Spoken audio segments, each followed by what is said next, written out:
Good day, ma'am. I am Dorabel Calapinig from BSN 212E Group 19, and I will be performing the intramuscular injection. So first is we have to check the doctor's order to ensure that we are giving the right medication, dosage, route, and frequency. And for the second step is to check the medication administration record, or MAR, to confirm that the prescription matches what is documented. Next is we're gonna check the label on the medication carefully against the EMAR to make sure that the correct medication is being prepared. After this is we will now be following the 3 checks for administering medication. First is we're gonna read the label when it is taken from the medication cart. Next is before withdrawing the medicine and after withdrawing the medication. Next is we will now be organizing the equipment, ensure all necessary supplies are available before beginning the procedure. So here we have the equipments. Next is we're gonna perform hand hygiene and observe other appropriate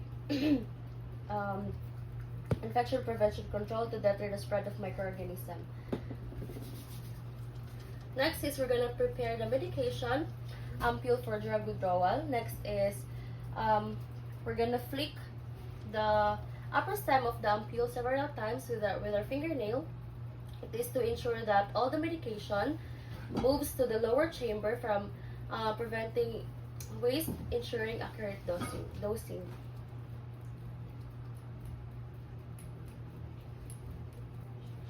Next is I will now, if using an ampule, we have to use an ampule opener or place a piece of sterile gauze or alcohol wipe between your thumb and the ampule neck, around the ampule neck, and break off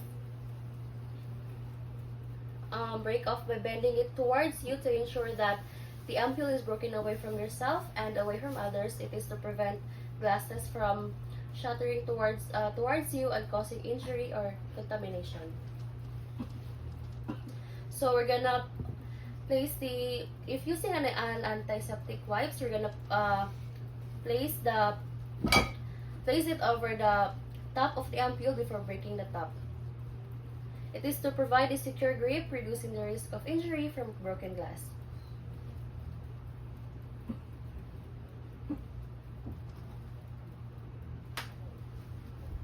After breaking the glass, we're gonna dispose the top of the ampule in the sharps container. Prevents injury and ensures proper disposal of hazardous waste. After that is we're gonna place the ampule on the flat surface, and then stabilize the ampule, preventing spills and ensuring safe medication withdrawal. Next is we're gonna attach the filter needle to the syringe.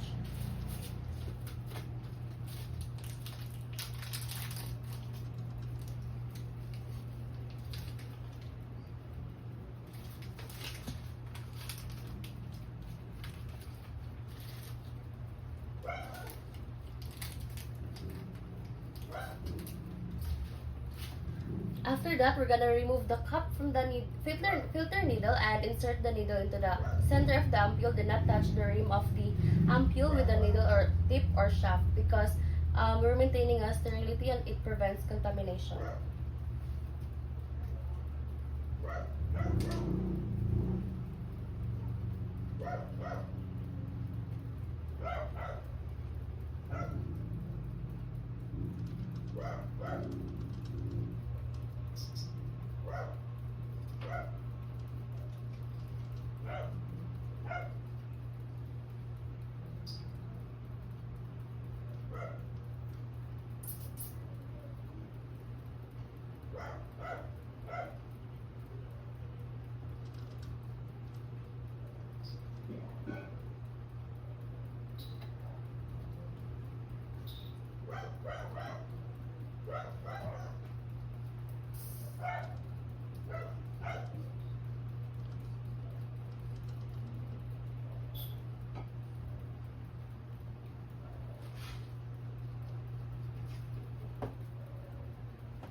After that is we will now be disposing the filter needle by placing it in a sharp container.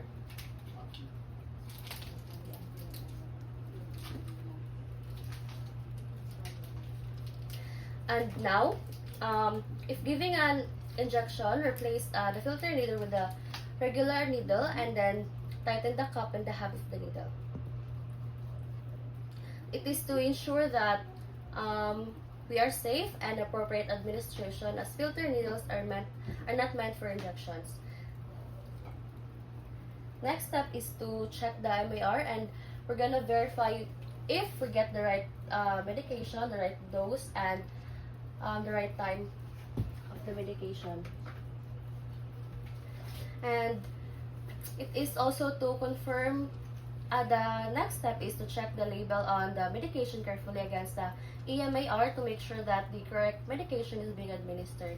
It is to confirm accuracy and prevent medication errors. After that is we're gonna follow the 3 checks for administering medication. We're gonna read the label, and then from when it is taken from the medication cart, next is to before withdrawing and after withdrawing the medication. It is to ensure that the consistency and accuracy throughout the medication preparation process. Next is we're gonna organize the equipment. It is to ensure that all necessary tools that we will be using later is already readily available, preventing delays and maintaining efficiency. Next is we're gonna perform hand hygiene and observe other appropriate infection prevention procedures. It is to reduce the risk of contamination for both the patient and the provider. Next is we're gonna prepare the medication from the ampulla or vial for the drug, which is I already did. And then next is I will now be providing a privacy for the client to maintain the client's dignity and to make the client comfortable.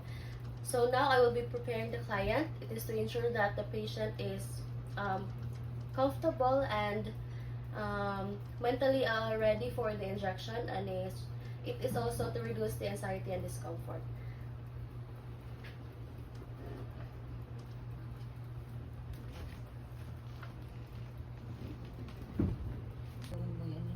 So prior to performing the procedure, I will be introducing myself to the client and verify the client's identity using the agency protocol.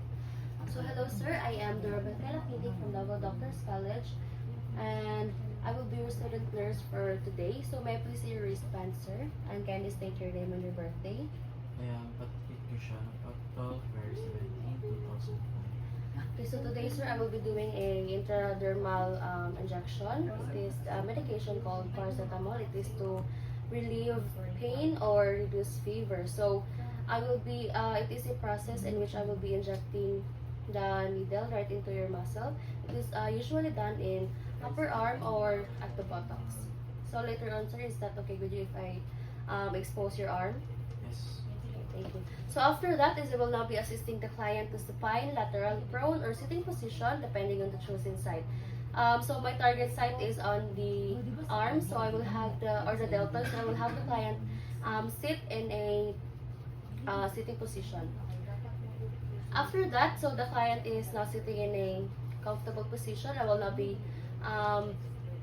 obtain assistant holding if we have a client that is uncooperative, we will be asking for assistance in holding the client. Next is we will now be explaining the purpose as what I have already done earlier.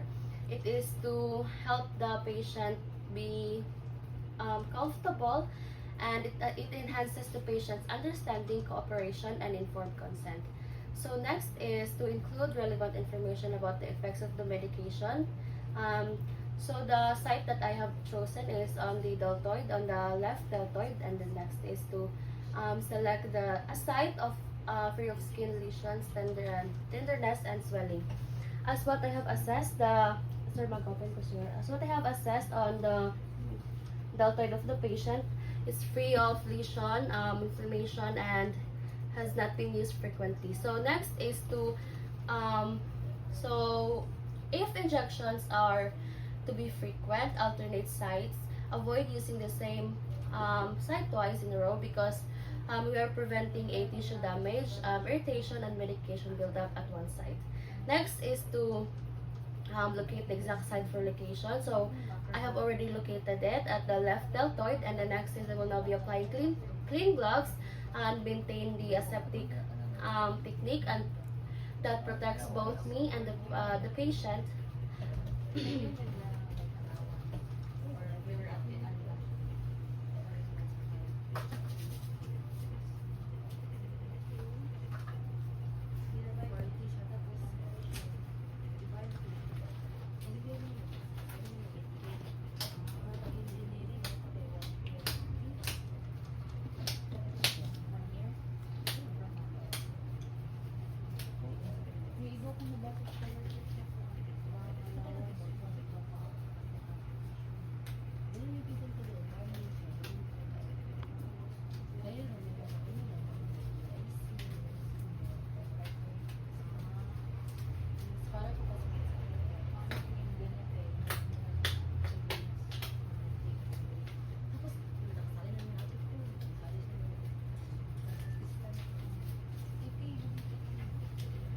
After that is we will now be cleaning the site with an antiseptic swab using a circular motion.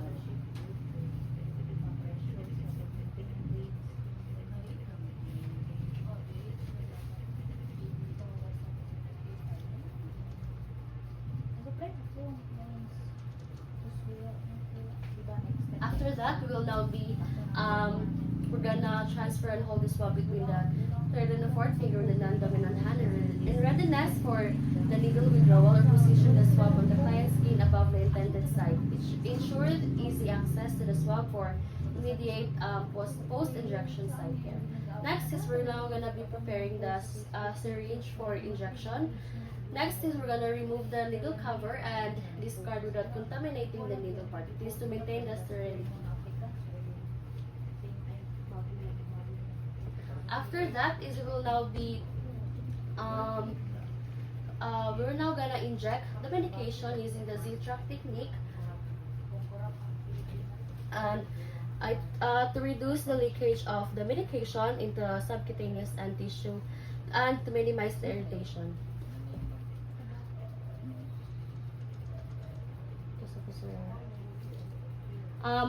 The technique that we're gonna be using is we're gonna hold the syringe. First is we're gonna use the ulnar side of the non-dominant hand to pull the skin approximately 1 inch to the side.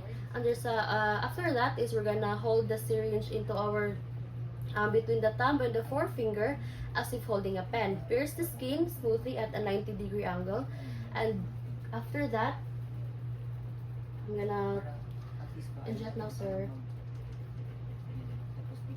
After doing this, we're gonna hold the barrel of the syringe steady with your non-dominant hand and push the medication.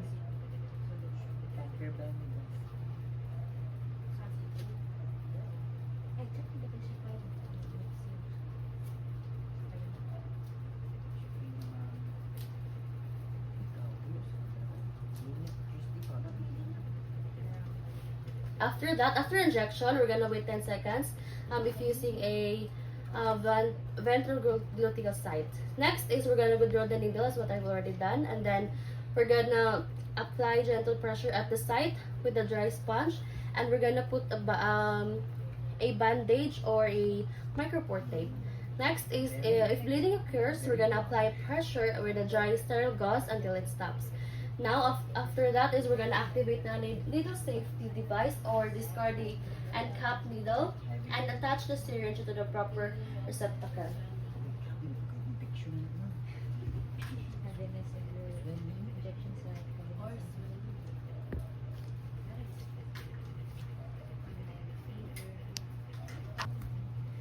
Next is I will now be removing my gloves and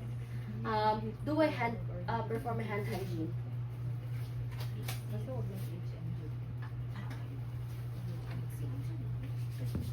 After this, I will now be documenting all the information that I have gotten from the procedure that I have done. to ensure the accurate medical records and facilitates patient safety and continuity of care. Next is to assess the effectiveness of the medication at the time it is expected to act. Evaluates the medication's therapeutic effect and detects any adverse reaction. That would be all. Thank you.